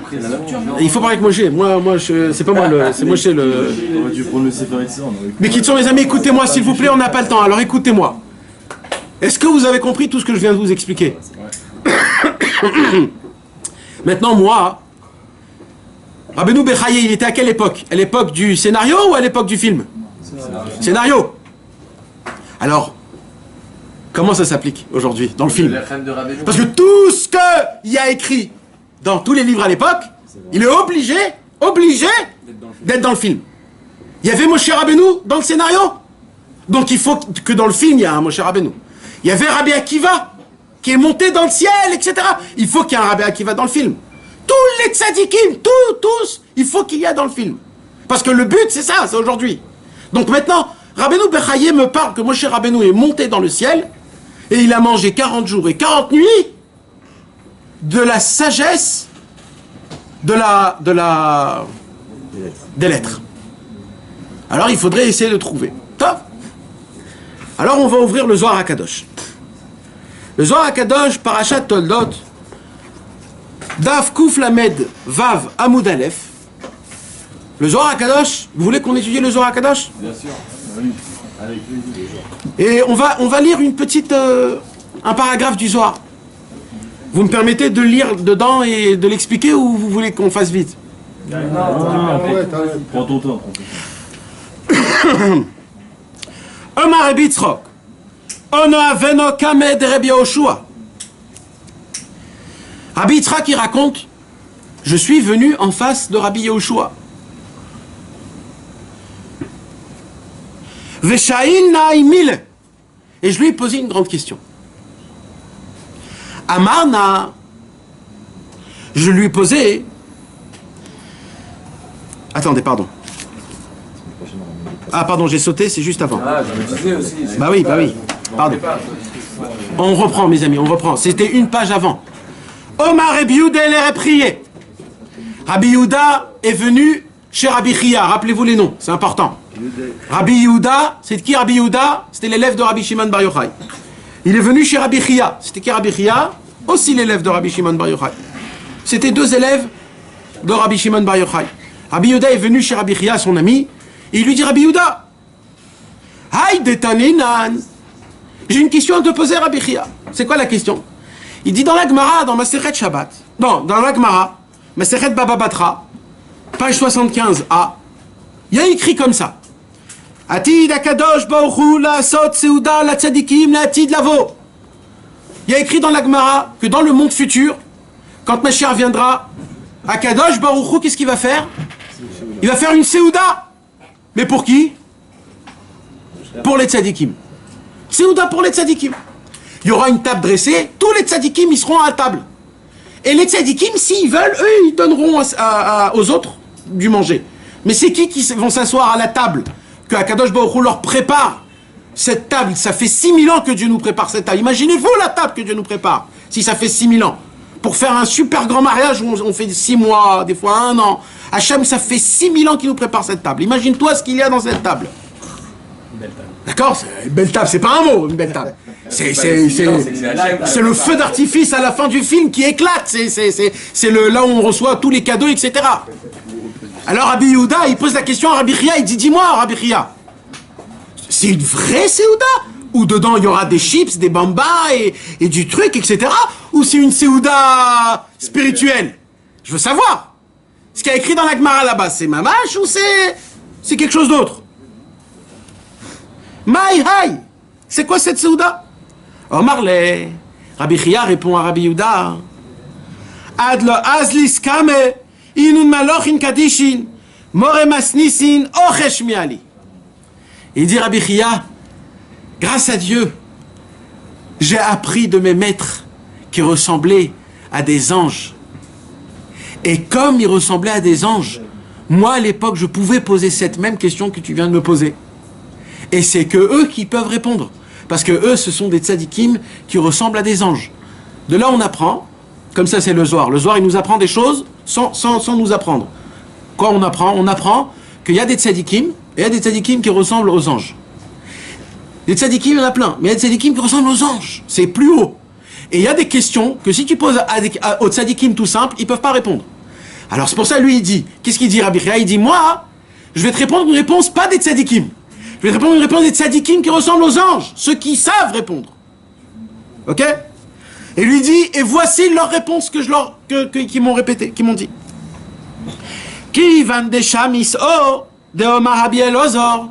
C'était qui ce tzaddik qui ressemblait à un ange? Il dit, c'était Rabbi Elazar.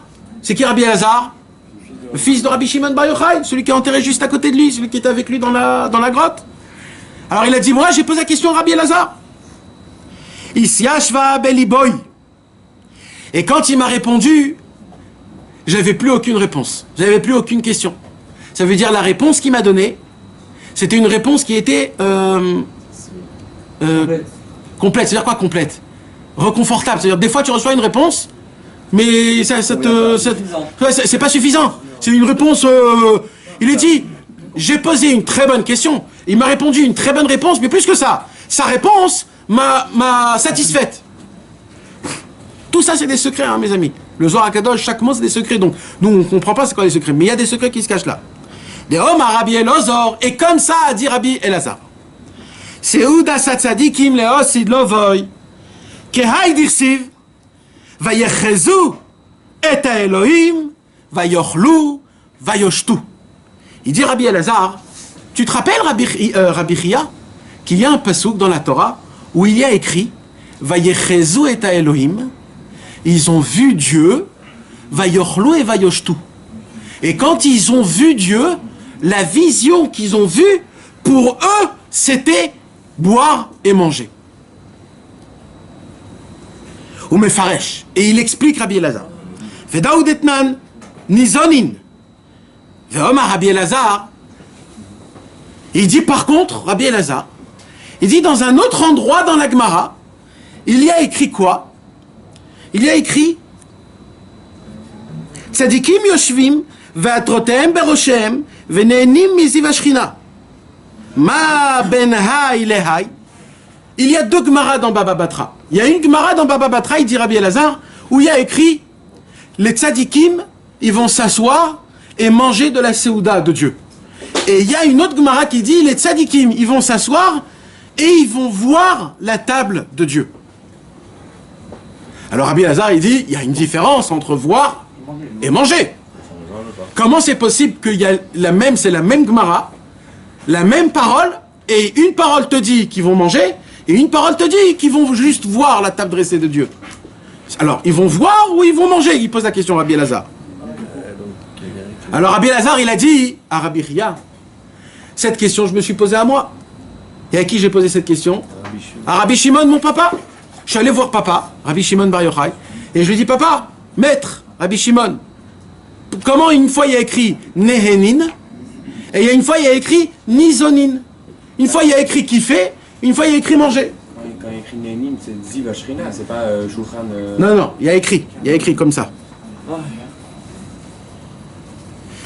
De Omar Rabbi Elazar, Seudat HaTzadikim latid lavo kai dirte vechedodem vechu veishtu, vedaud etnan nizonin.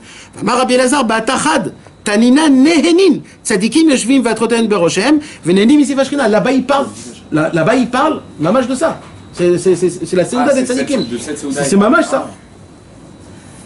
Alors Rabbi Shimon Bar Yochai lui a dit, mon fils, je vais te dévoiler un secret.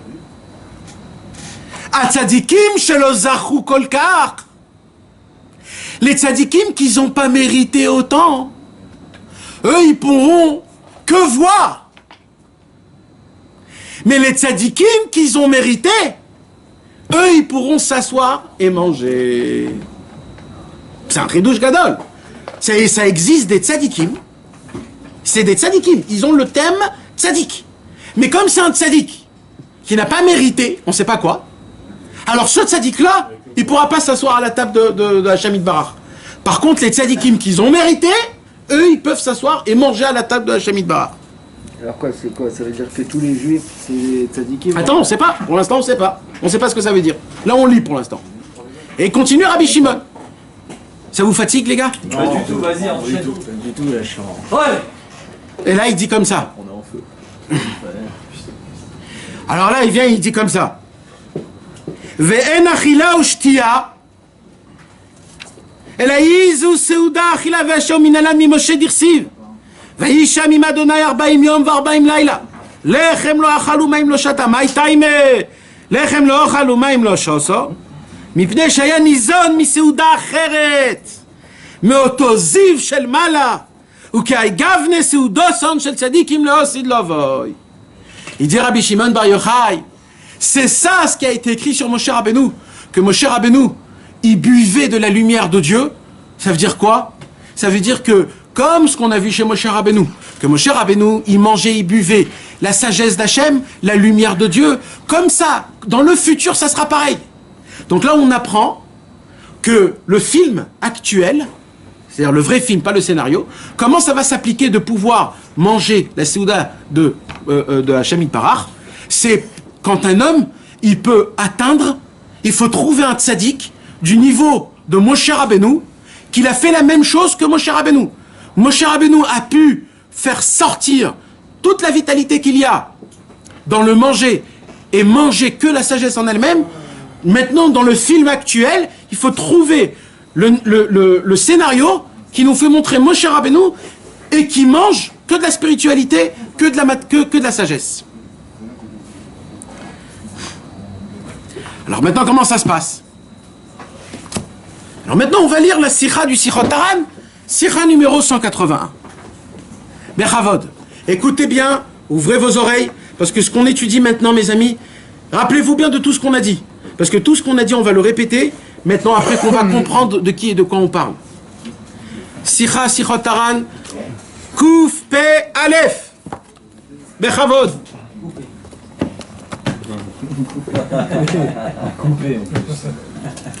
J'ai entendu dire en son nom qu'il se serait exprimé en ces termes. Alors, Shamati Bishmo Shamar, j'ai entendu en son nom. Il dit Rabbi Nathan, ça veut dire quoi ça? Ça veut dire que Rabbi Nathan ne l'a pas écouté directement de Rabbeinu. Rabbi Nathan l'a entendu d'un élève. Qu'on dirait que Rabbi Nathan n'était pas proche de Rabbeinu quand Rabbeinu il a dit cette chose-là. Alors, quand Rabbi Nathan il est venu chez Rabbeinu, tout de suite, les élèves de Rabbeinu, ils venaient chez Rabbi Nathan et ils leur racontaient tout ce qui s'est passé avec Rabbeinu. Qu'est-ce qu'il a dit, qu'est-ce qu'il n'a pas dit. Alors, comme Rabbi Nathan, c'est un maître de la vérité, alors il te dit, cette parole, je l'ai entendue de quelqu'un qui l'a entendue de Rabbeinu. Bechavod. Qu'est-ce qu'il a entendu? Qu'est-ce que Rabbeinu a dit? Mais écoutez bien, ouvrez vos cœurs et vos oreilles.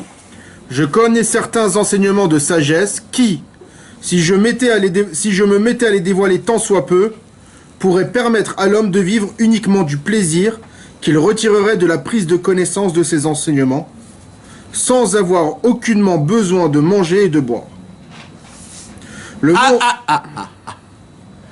Là, il y a écrit noir sur blanc un truc de fou, là. Shamati bishmo shamar bezou alashon. J'ai entendu de la bouche de Rabbeinu que Rabbeinu a dit de cette parole-là. Ani yodea chochmot. Il dit Rabbeinu, moi, je connais des sagesses. She'imaiti matri les galotes. Que si j'aurais commencé à les dévoiler un tout petit peu. Un tout petit peu des sagesses que je connais. Shani yodea, que moi je connais. Ayu yecholim lichiot al yeda tanoug. On pourrait que vivre que par le plaisir. Le plaisir de cette sagesse. Pas de la sagesse en elle-même. Rien que du plaisir, du kiff que la sagesse te donne. On pourrait vivre et pour nous ça pourrait être comme boire et manger. Shani yodea ayu yecholim lichiot al yeda tanoug. של השגת החוכמות האלו לבד, בלי שום אכילה ושתייה. Sans boire et sans manger. On a des plateaux de la semaine prochaine. Plateau de livre. Là, on parle de... Le Zohar, Rabbeinu Bechaye, Rabbi Yehuda et Rabbi Chia. Le scénario, mes amis, donc on apprend ce soir que le scénario de Moshe Rabbeinu aujourd'hui, c'est Rabbi Nachman de Breslev, qui a la possibilité, grâce à la Chorma qu'il a découvert en haut dans le ciel, comme Moshe Rabbeinu, la Torah, 40 jours et 40 nuits, il n'a pas mangé. Rabbeinu, il dit, moi maintenant j'ai atteint un niveau, je connais des sagesses tellement grandes, j'en connais des milliers des sagesses, qu'encore personne au monde a découvert c'est quoi une sagesse. Où il y a des sagesses encore que personne au monde ne connaît. C'est quand même une grande sagesse, le E égale MC2. La bombe atomique, la modernisation, tout ce qu'il y a aujourd'hui. C'est des grandes sagesses. Imaginez-vous, il y a 1000 ans, il y aurait quelqu'un qui serait venu et qui aurait inventé le Hashmal, l'électricité. Ça serait quand même une bombe atomique, ce mec. Il aurait inventé l'électricité, la radio, le téléphone. Si, imaginez-vous un homme comme ça qui s'assoit devant plein de sages et qui explique la sagesse en elle-même. Rien que d'entendre la sagesse, ça te fait vibrer quand même. Oui ou non? Vous comprenez pas, parce que vous connaissez pas, vous n'êtes pas dans le Inyan. Mais prenez un truc que vous êtes dans ce Inyan. Je sais pas, il y a des gens, le vin par exemple. Il y a des gens qui aiment le vin, d'accord? Ils créent des vins, ils font des vins. Et il y a un mec, ça fait 20 ans, il fait du vin, il connaît tout sur le vin. Maintenant, imagine-toi, il y a un mec qui vient et il te dévoile comment on peut faire un goût comme ça et faire truc comme ça et que le vin il sort sucré ou pas sucré. Il te fait montrer des choses de fou, que tu vas anéantir le monde. Rien que d'entendre la sagesse telle qu'elle. Après que ça fait des années que tu es dedans, tu es là, tu peux pas bouger tellement que t'es ébloui. Ça existe, mes amis, que des fois on s'assoit devant un film, on continue un deuxième film, on continue un troisième film, et en plein milieu du troisième film, t'as envie de faire pipi depuis le premier film. Mais tu te lèves pas parce que t'es accro au film, et il y a encore 1 heure du film, et tu vas pas aux toilettes parce que t'as envie de voir la fin du film. Je parle pas qu'aujourd'hui on peut mettre pause. À l'époque, c'était la télévision, t'étais obligé de rester jusqu'à la fin. D'accord? Mais imaginez-vous. Ou alors, je vais aller plus loin que ça, d'accord? Mes amis, c'est hyper connu aujourd'hui qu'il y a des gens qui sont morts tellement qu'ils étaient accros aux jeux vidéo. Il y a des gens qui sont assis plus de 12 heures et de 24 heures devant des jeux vidéo jusqu'à que le mec, il est mort. Ça veut dire quoi? Le mec, il mangeait pas, il buvait pas, il allait pas aux toilettes, il était accro aux jeux vidéo. Il y a des jeux vidéo aujourd'hui que tu peux pas t'arrêter, t'es obligé de continuer. Le mec, il meurt. Mais comment tu peux arriver à un niveau? Parce que lui, il kiffe là. C'est pas qu'il souffre, hein. Ne croyez pas qu'il souffre une seconde. Lui, il est dans son plus grand trip du kiff, lui. Lui, il est là dans le truc, il est là, il a créé des médinotes, il a fait des trucs, etc., etc. Il est dans le film, il est dans le jeu vidéo. Donc lui, il est en train de kiffer. Mais il va mourir, ce mec. D'où il prend cette énergie de kiff? D'où? Parce qu'il a un kiff, il aime ça.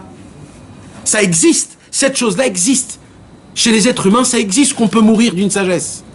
Rabbeinu, il dit, moi je peux vivre d'une sagesse, pas mourir, vivre d'une sagesse. Il dit, Rabbeinu, moi je peux vous dévoiler. Et là, Rabbeinu, il parle pas d'Afka de la Torah. Hein. C'est pas d'Afka de la Torah, il n'y a pas écrit Chochmot à Torah, il y a écrit Chochmot. Ça veut dire que ça serait très possible que Rabbeinu, il avait déjà tout vu. Le téléphone, il avait vu tout, les fusées montées. D'ailleurs, Rabbeinu, un jour, il a dit, chez moi, il y aura des gens qui vont prier Mincha au Kotel et Arvit dans ma tombe. Comment Rabbeinu il a dit ça?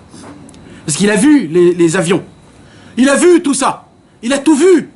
Rabbeinu il connaissait des sagesses que personne connaissait. Il connaissait Mamash des sagesses. Mamash de ce monde. Pas d'Afka dans la Torah. Mais Vadaï dans la Torah. Mais Rabbeinu connaissait des sagesses. Et Rabbeinu il a dit, si à peine je commence à vous parler d'un tout petit peu de sagesse que j'ai, vous pourriez tous être ici comme ça, me regarder sans bouger. Et un jour il y avait une histoire comme ça. Okay, c'est quoi l'histoire? Un jour, Rabbeinu a dévoilé une Torah, je ne me rappelle plus laquelle. Et après que Rabbeinu a dévoilé cette Torah, les Chaverim, ils sont sortis, et Rabbeinu, il a voulu respirer un peu d'air, faire un petit tioul. À l'époque, il s'était très habitué. Alors Rabbeinu, il sort avec ses élèves, et Rabbeinu, il commence à respirer un peu. Et Rabbeinu, il s'arrête en plein milieu du tioul, et il commence à parler avec ses élèves, de Hachem, et de la Torah qu'il a dévoilée. Et il a parlé, c'était comme ça l'après-midi. Il a parlé comme ça jusqu'à le soir. Il a continué toute la nuit jusqu'au matin, debout, dehors, avec les élèves. Les élèves, ils n'étaient pas là. Ils étaient avec Rabbeinu.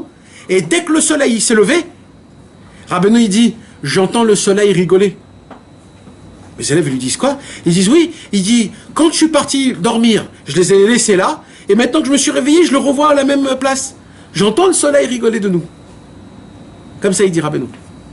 Il les a attrapés, les mecs, pendant plus de 16 heures, dehors, en parlant d'Avodat Hashem. Quoi? T'avais pas besoin d'aller chez toi à la maison?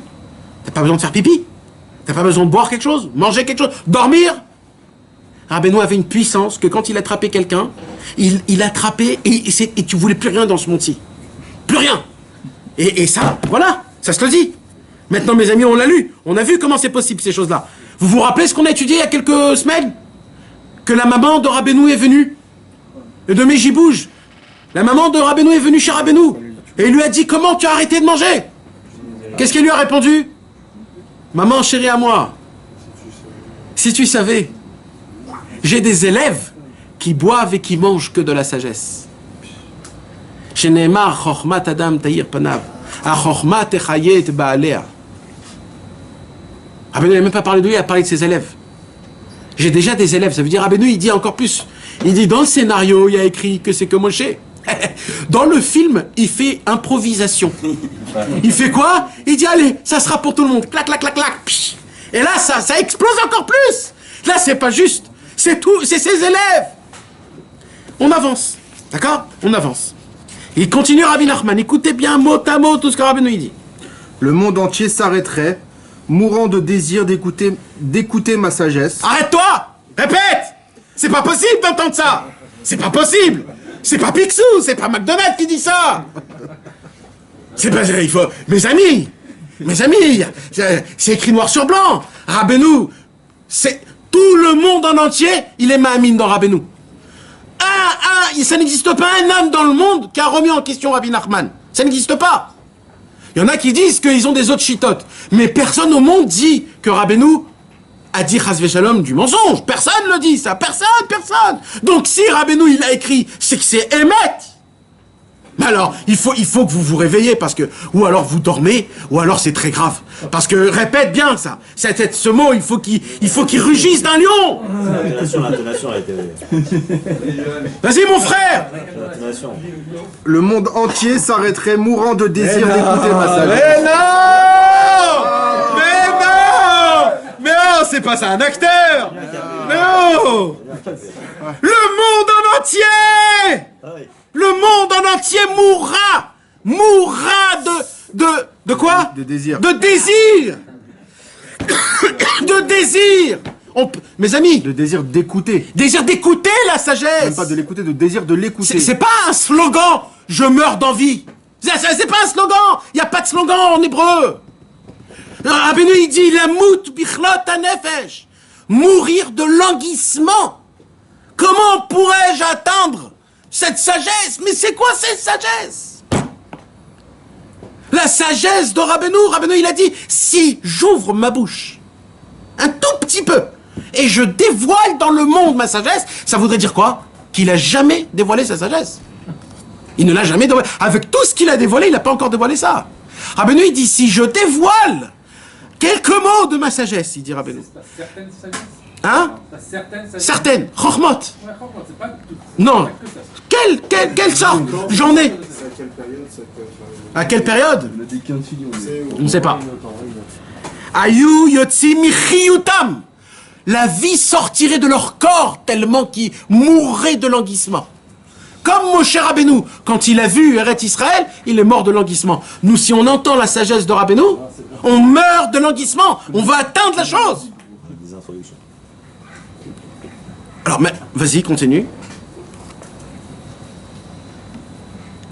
Et les gens, après avoir goûté à ces enseignements d'une douceur, d'une suavité et d'une exquisité dépassant toute imagination et toute mesure, perdraient tout goût à ce monde. Répète. Parce que là, mes amis, on peut perdre goût à ce monde. C'est possible de perdre goût à ce monde. Vous savez, mes amis, des fois, quand on est malade, on est très méchant. Pourquoi?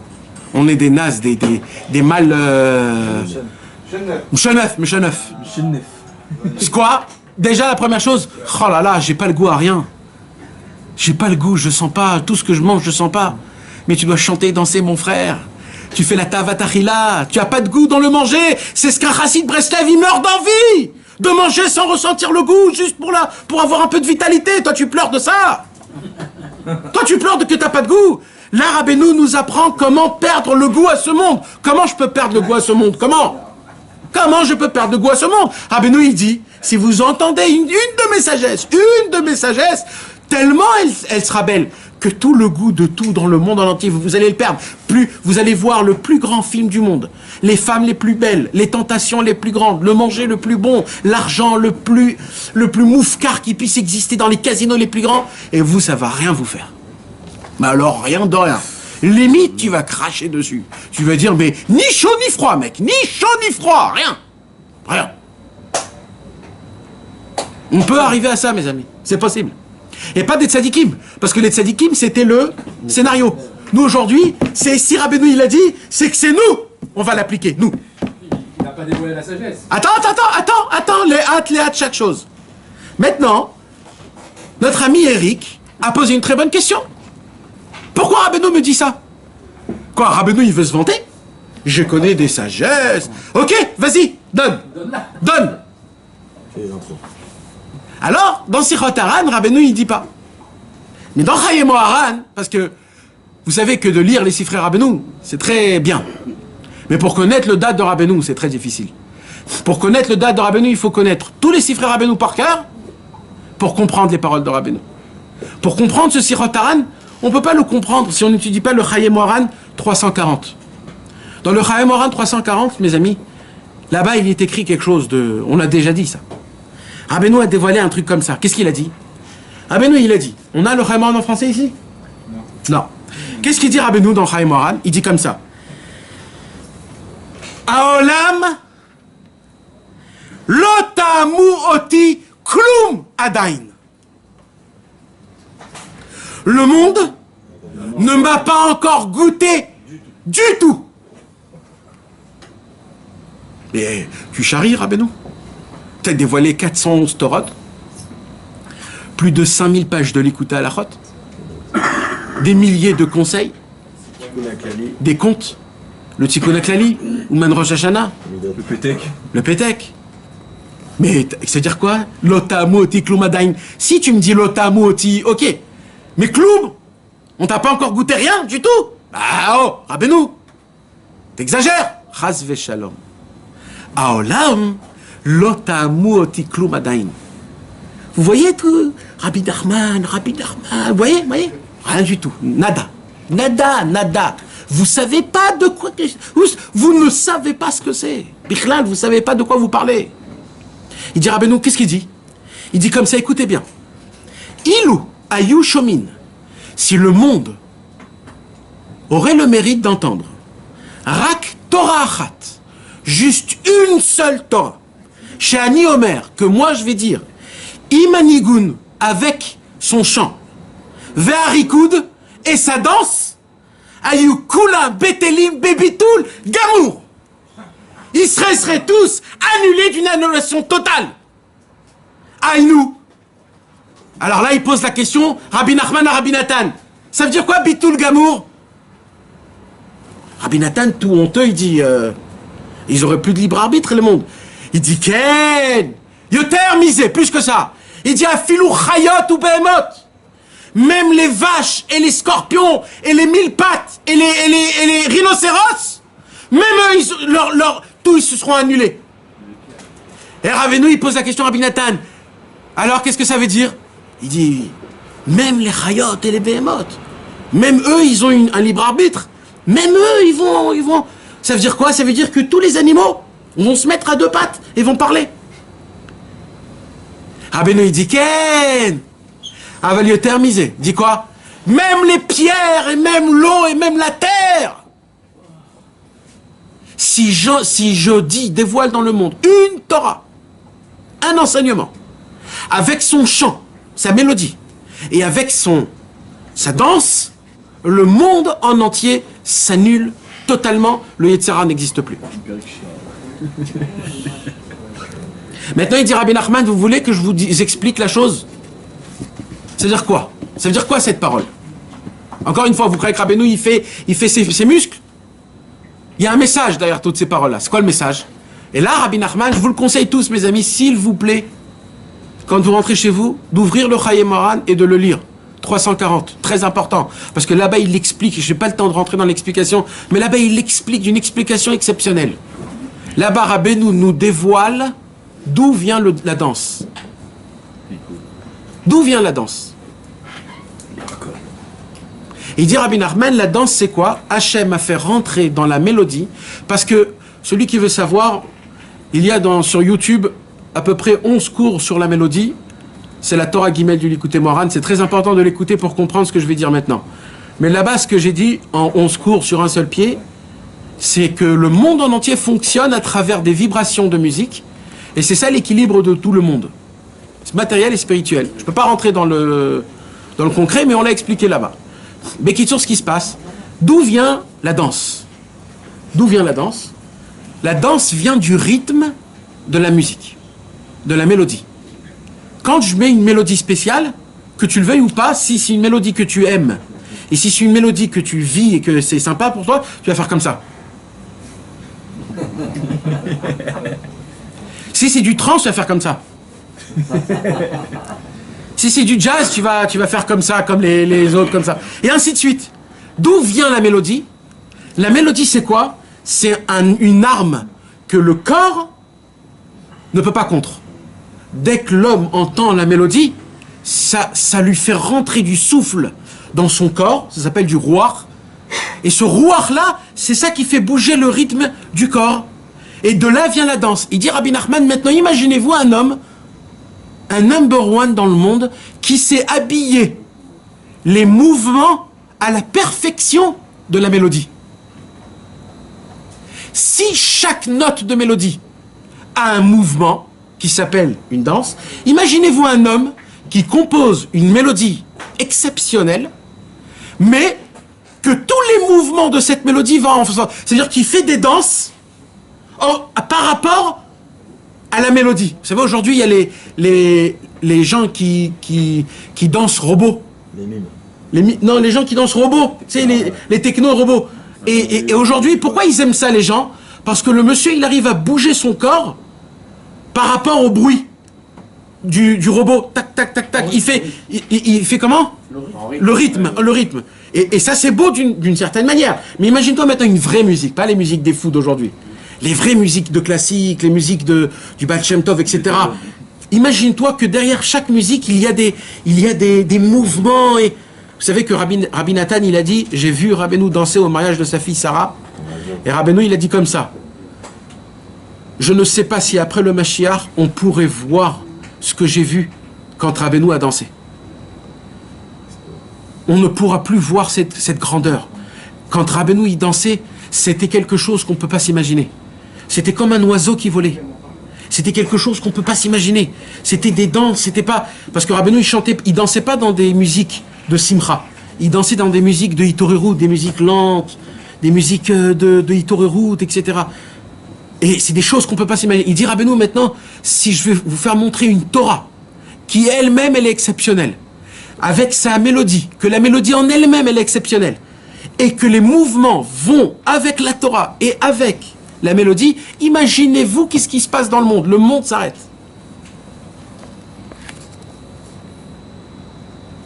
Continue. Cependant, je n'arrive pas à les révéler aux autres. Ah! Qu'est-ce qu'il a dit? Je n'arrive pas. Je n'arrive pas à révéler aux autres. Ouais. Pourquoi Rabbeinu ne les dévoile pas? Il dit Rabbeinu. Parce qu'il n'arrive pas les dévoiler aux autres, à autrui. Pourquoi il n'arrive pas? Parce qu'il n'arrive pas? Non. Bien sûr qu'il arrive, Rabbeinu. Mais pourquoi il ne le fait pas? Il va nous expliquer. En effet, lorsque je commence à parler avec quelqu'un de ces choses-là, je suis pris par le désir d'entendre les paroles réfléchies par mon interlocuteur et de capter des choses sublimes. Voilà. Rabbeinu, là, nous dévoile. Pour comprendre ça, il faut faire un autre cours. Peut-être on arrête et on reprend le cours prochain. Rabbeinu, il nous dévoile. Regardez comment Rabbeinu, il est beau, mes amis. Rabbeinu, il a dit, je connais des sagesses que je ne peux pas les dévoiler.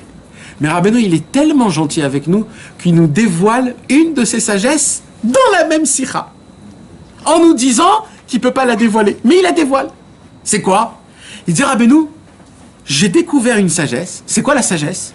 C'est que vous voyez tout ce que le monde y parle.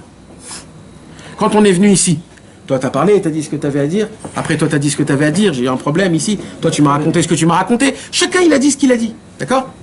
Il dit, Rabbeinu, en fait tout ça c'est quoi? En fait tout ça c'est des codes. C'est des codes. Quand je rentre dans un endroit spécial, il y a un truc dans le monde qui va se passer en fonction de tous les hommes qui sont ici. En fonction de leurs paroles. Et de la façon de comment ça va se passer, on va le découvrir par rapport à ce que toi tu vas dire. Rabbeinu, il est arrivé à déchiffrer les conversations des êtres humains. Qu'est-ce qu'ils ont? Qu'est-ce qu'ils veulent dire dans le monde futur, qu'ils ont une influence dans ce monde-ci. Ça veut dire en fait, si Rabbeinu il voulait savoir ce qui se passe en Chine, il allait voir quelqu'un qui a un inyan avec la Chine, et il parlait avec lui de rien. Et ces paroles qu'il lui disait, tout de suite, il comprenait ce qui allait se passer. Qu'est-ce qu'il dit Rabbeinu?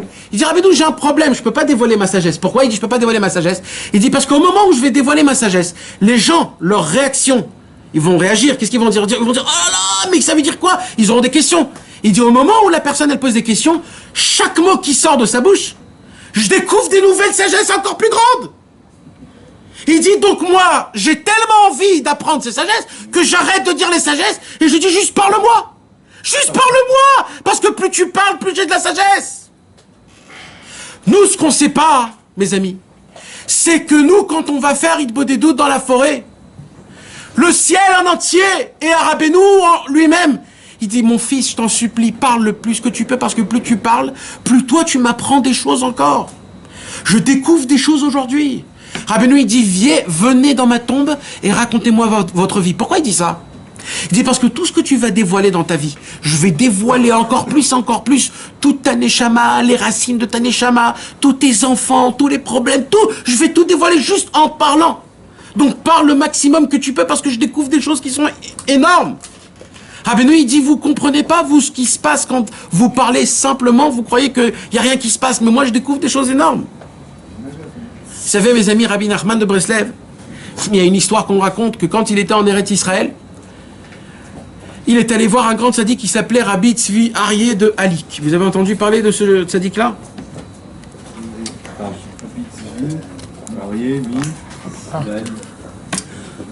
C'était un très très grand tzaddik. Un tzaddik à l'époque du Baal Shem Tov.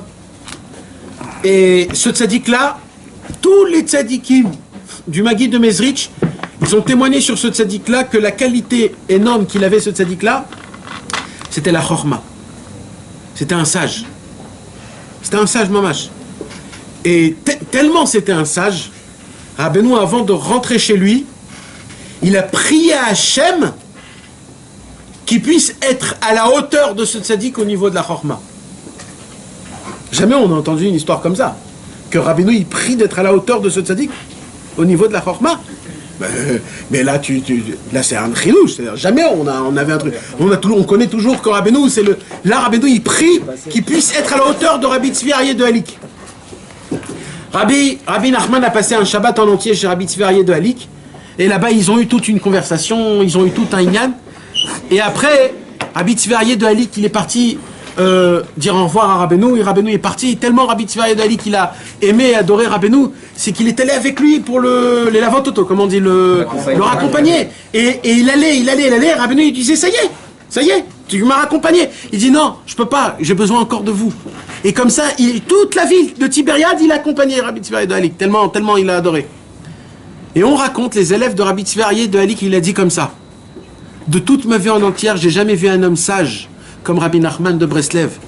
Moi, je pourrais dire, Vayerka Mikol Adam, ce que a été écrit dans la Torah sur Shlomo, que ça a été l'homme le plus sage du monde, moi je dis que ce pasuk-là a été dit sur Rabbi Nachman de Breslev.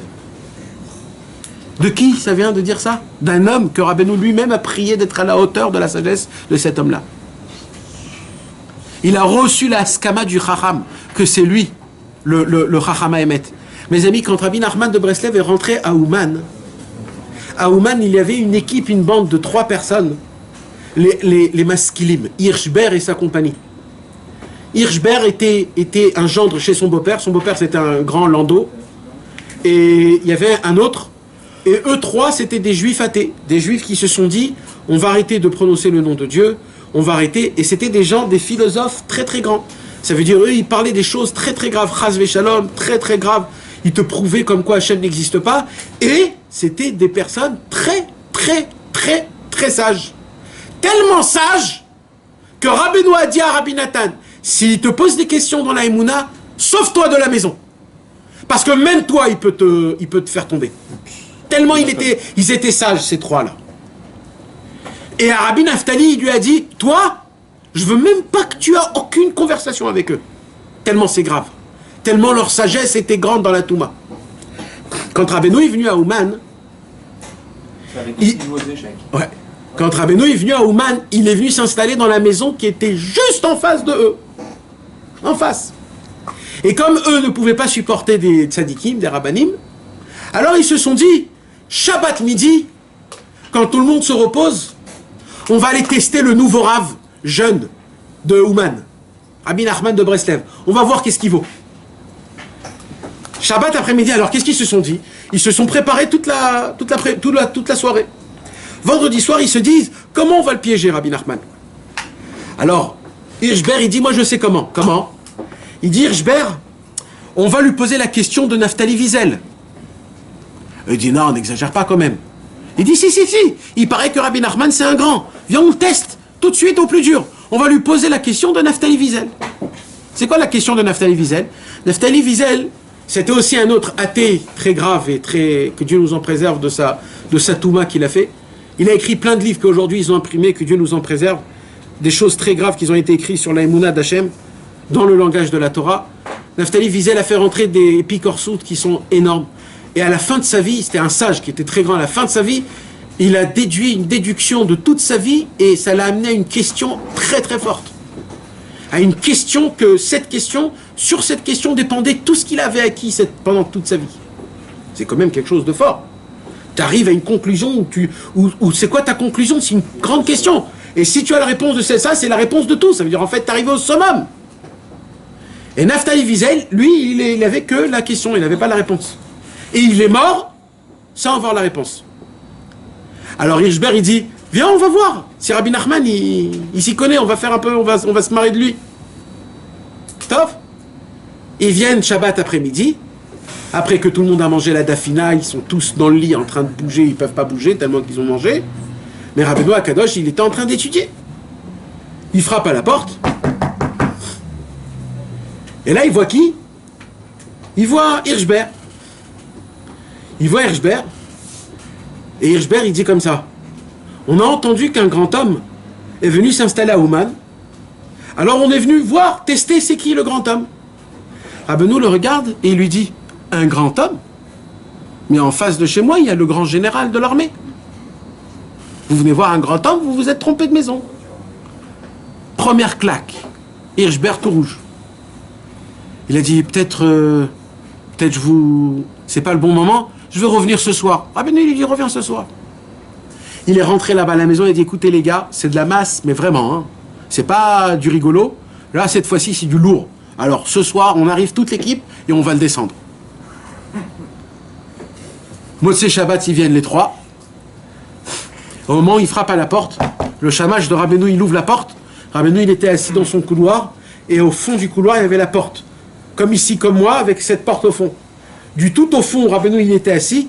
Dès que la porte s'ouvre, les trois, ils rentrent. Rabbeinu, il pose une question.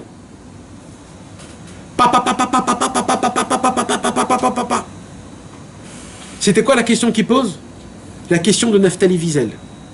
Ils entendent la question de Naftali Wiesel sans qu'eux, ils l'ont posée. Ils sont... Ciao. Il dit Rabbeinu, et voici la réponse. Et là, à plat, totalement. Ils viennent chez Rabbeinu et ils disent, c'est pas possible. Notre maître Naftali Wiesel, il n'avait pas la réponse. Comment vous avez une réponse? C'est pas possible, vous êtes l'homme le plus sage au monde. Mais nous, notre question, c'est pas ça. C'est comment vous avez su la question, pas la réponse. Parce que nous, on ne vous l'a pas posé la question.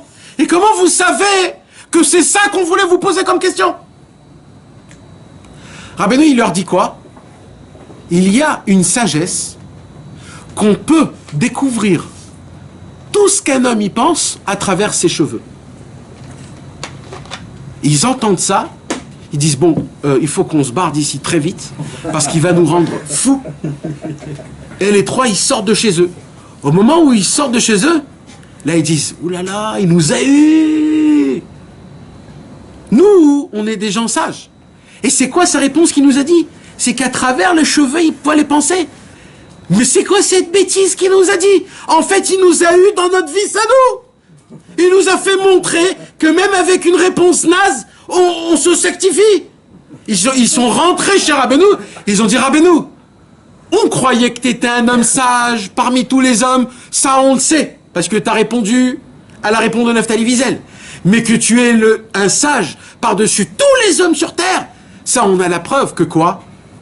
Parce que tu nous as dit même la question. Et la question, tu la connais et tu nous as fait faire comprendre un autre truc. Donc c'est toi l'homme le plus sage. Qu'est-ce qu'il dit Hirschberg? Il dit Hirschberg, vous savez, Rabbeinu, moi je suis le bras droit du Kessar, de l'empereur russe.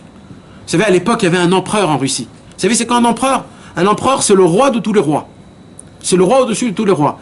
Toute l'Europe de l'Est, à l'époque, il y avait un seul empereur. C'était le roi, l'empereur. Et cet empereur, c'était comme un dieu. Et l'empereur, un jour, il avait donné une épée en or à Naftali Wiesel. Pourquoi? Parce que Naftali Wiesel, c'était l'homme le plus sage à l'époque. Il avait dévoilé des trucs exceptionnels. Qu'est-ce qu'il a dit à Hirschberg? Il a dit Hirschberg, il dit Rabbeinu Akadosh, j'ai la possibilité, si le Kessar, il était vivant, d'aller là-bas et de vous donner cette épée et que vous soyez l'empereur du monde. Parce qu'un homme comme vous, avec une sagesse comme vous, ça doit être vous le roi. Et là, qu'est-ce qu'il dit Hirschberg? Et il dit, à mes yeux, ça devrait être vous le Mashiach. Peut-être on réclame que c'est vous le Mashiach, parce que vous avez toutes les qualités du Mashiach. Et la conversation s'arrête là. Vous croyez que Rabbi Nathan, il n'avait rien à faire que de raconter des histoires de Hirschberg? Pourquoi Rabbi Nathan, il a écrit noir sur blanc dans les Sifrei Rabbeinu, ça? C'est parce que Hirschberg avait compris par sa chorma, pas par sa tzidkout. Parce qu'il n'est pas tzaddik, il était un rachat. Il a compris par sa sagesse qu'un homme, l'endroit le plus messianique qui se dévoile, c'est chez Rabbi Nachman. Parce que si Rabbi Nachman, il a un langage de parler avec des gens aussi bas comme Hirschberg, c'est que ça, Mashiach. Mashiach, c'est pas quelqu'un qui dévoile des torotes énormes. C'est quelqu'un qui sait parler à des gens les plus bas et aux gens plus hauts. Et comme Rabbeinu, il parlait avec Rabbi Nathan et Hirschberg, les Daremala et les Daremata, c'était ça le Mashiach. C'est ça la Torah, le dévoilement du Mashiach, c'est ça la nouvelle Torah de la fin de tous les temps qui va se passer. C'est de ça que Rabbeinu il nous parle. J'ai la possibilité de dévoiler dans ce monde une sagesse, que cette sagesse, elle peut totalement tout enlever. Croyez quoi, mes amis? Si Rabbeinu l'a dit dans Chayei Moharan 340, que si Rabbeinu il dévoile une Torah avec sa mélodie et sa danse, il enlève et il annule tout, mes amis, aujourd'hui on a la Torah. Ce qui nous manque, c'est la mélodie et la danse. Baruch Hashem, les Chassidei Breslev, ils chantent beaucoup et ils dansent beaucoup. Pourquoi? Parce qu'on meurt de languissement, de vouloir peut-être un jour faire ce mouvement ou alors chanter ce chant, que grâce à ça, on va découvrir ce qu'il y a dans la Torah de Rabbeinu. Et grâce à ça, plus rien va nous parler. On a connu des gens qui ont atteint ce niveau. Rabbi Israël Cordonneur a atteint le niveau qu'il a entendu la Torah de Rabbeinu avec le chant et avec le nigoun, avec le mouvement du chant. Rabbi Israël Ber aussi. Les tzadikim de l'époque aussi, ils ont eu le mérite. Rabbi Moshe Breslever, Rabbi Avraham ben Rabbi Nachman, encore plein de tzadikim. Ils ont eu tous cette possibilité d'écouter la Torah de Rabbeinu de la manière de comment Rabbeinu l'a dit. Et grâce à ça, ce monde ne leur parlait pas. Nous, on a la Torah, on a déjà plus que la moitié. On a la possibilité, rien qu'en lisant le Likutei Moharan à voix haute, pour d'entendre la mélodie et la Torah en elle-même. Vous savez pas le mal que ça fait au corps quand on lit le Likutei Moharan, ça le répare totalement. D'un coup, t'as plus envie de manger du Coca-Cola, t'as plus envie de manger de shawarma, t'as envie de manger du pain et de l'eau. Tu dis, ça me suffit, je sais pas pourquoi, j'ai envie de manger du pain et de l'eau. Parce que t'as lu en fait une Torah juste avant, la Torah du Likutei Moharan, ça t'a enlevé tous les envies de tout. Tu passes à côté des tavot, tu dis, je suis fatigué, allez, laisse tomber, vas-y, dégage, tu me parles plus, toi, dégage. Mais oui, pourquoi? Parce que t'as lu une Torah du Likutei Moharan, t'as fait le Likutei Tfilot après juste à côté. Bechavot, continue. Et c'est la raison pour laquelle il n'est pas en mesure de dévoiler sa grande et éminente sagesse. Il continua d'évoquer sa grande sagesse, cependant, je n'ai pas eu le mérite d'entendre ces propos de sa propre bouche, mais seulement rapportés par d'autres personnes. Et il est recommandé de consulter la fin du livre des Comptes, où est expliqué plus en détail ce que j'ai moi-même entendu de sa propre bouche. Voilà. Là, il a re-entendu. Qu'est-ce qu'il a entendu de Rabbeinu? À savoir qu'il existe en ce monde des sagesses qui nous permettraient de vivre sans nourriture ni boisson. Ce que Moshe Rabbeinu a atteint au mont Sinaï, 40 jours et 40 nuits, dans le scénario, Rabbeinu il a dit, je vais improviser. Je vais vous dévoiler la Torah que Moshe Rabbeinu a atteint là-bas, je vais vous le dévoiler dans ce bas monde-là. Mais il a dit qu'il existe des sagesses. En gros, c'est dévoilé. Ça n'a pas été dévoilé. Qui ont été dévoilés. Oui, par Rabbi Nathan. Il a entendu une parole après que ces sagesses, ils existent dans ce monde. C'est quoi? C'est pas une sagesse, c'est une choumi ou olam klal. De faire une des doutes, c'est pas une sagesse.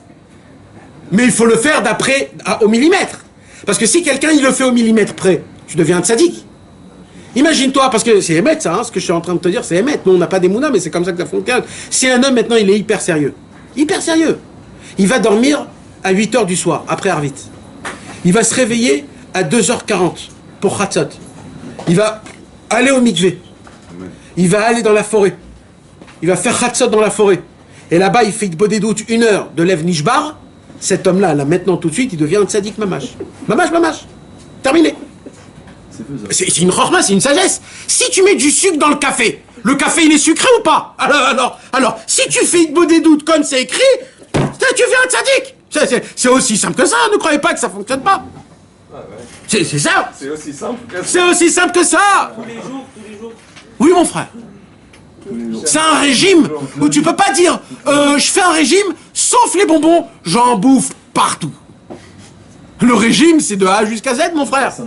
Alors, Rabbeinu, il dit, maintenant, ça veut pas dire que si tu le fais pas à la lettre, que ça fait pas de fonctionnement. Non, ça fait un fonctionnement. Mais tu veux avoir du tarlès. Tu veux pas un chèque dans 2 semaines. Tu veux des espèces. Donc, pour avoir des espèces, il faut tenir toutes les conditions. Et là, tu as des espèces, mon frère. Tu te lèves, Ratchot, tu t'assois par terre, tu pries. Le matin, tu as un rouge chez le chesed qui descend sur toi. Tu vois tout le monde que du bon côté. C'est que comme ça que ça fonctionne. On parle chez Rabbeinu, c'est pas... Rabbeinu, il te dit, il te donne tout, comment ça fonctionne. C'est la Torah que Moshe Rabbeinu lui-même a reçue pendant 40 jours et 40 nuits. Ça s'applique aujourd'hui dans le film actuel. À l'époque, c'était le scénario.